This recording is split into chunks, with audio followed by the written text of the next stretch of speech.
Let's bring in Channa LLoyd. She's an ABC News contributor and managing partner at the Cochran law firm, along with George Selim, who's the senior vice president of national affairs at the Anti-Defamation League. Channa, let's start with you. This suspect arrested on 10 preliminary charges of 5 counts first-degree murder, 5 hate crimes. So what can we expect as he makes his first court appearance today?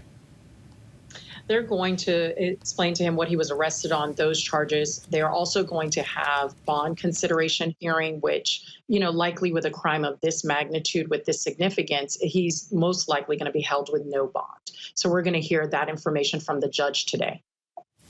Okay, and George Selim, we're hearing from leaders in the LGBTQ+ community who've been sounding the alarm now for months, really, warning that hateful rhetoric, the political issues boiling into hateful rhetoric and threats against that community continue to lead to violence.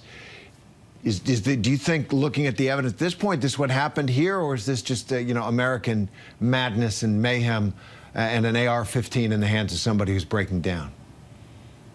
So I think there's a combination of factors which we can really attribute both this and a whole host of other incidents to. Is number one, we know for a fact that hate crimes, bias-based crimes, and hate-motivated violence against the LGBTQ community is on the rise. That's categorical. We've seen it across the country.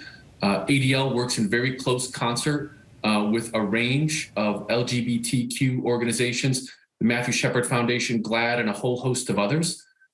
We also know that attacks and hate-motivated violence against the LGBTQ community are not in and of themselves isolated.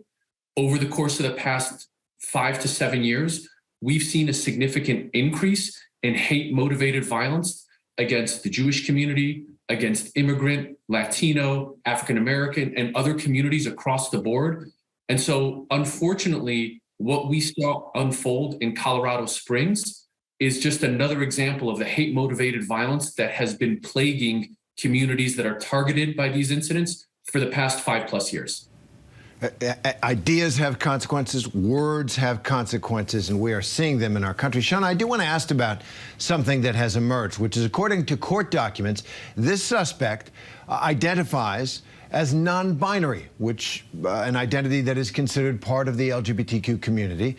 And meanwhile, they, and that's the pronoun this person prefers, they are accused of attacking that same community and facing hate crime charges. So, can this be classified as a hate crime if the person is a member of the community protected under law? And is there a way that the investigators might want to confirm that identity to make sure that, and we have no evidence one way or the other, that it's not a claim in order to avoid responsibility for hate crime? What does the law say about all this?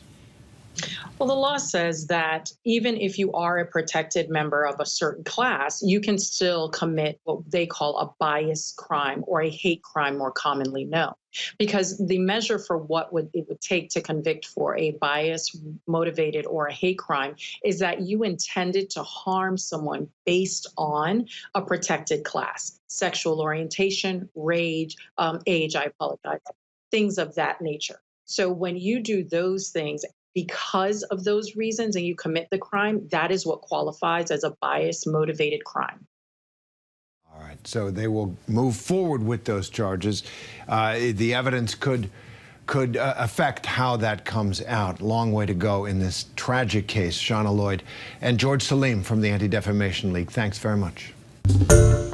Hi everyone, George Stephanopoulos here. Thanks for checking out the ABC News YouTube channel. If you'd like to get more videos, show highlights, and watch live event coverage, click on the right over here to subscribe to our channel, and don't forget to download the ABC News app for breaking news alerts. Thanks for watching.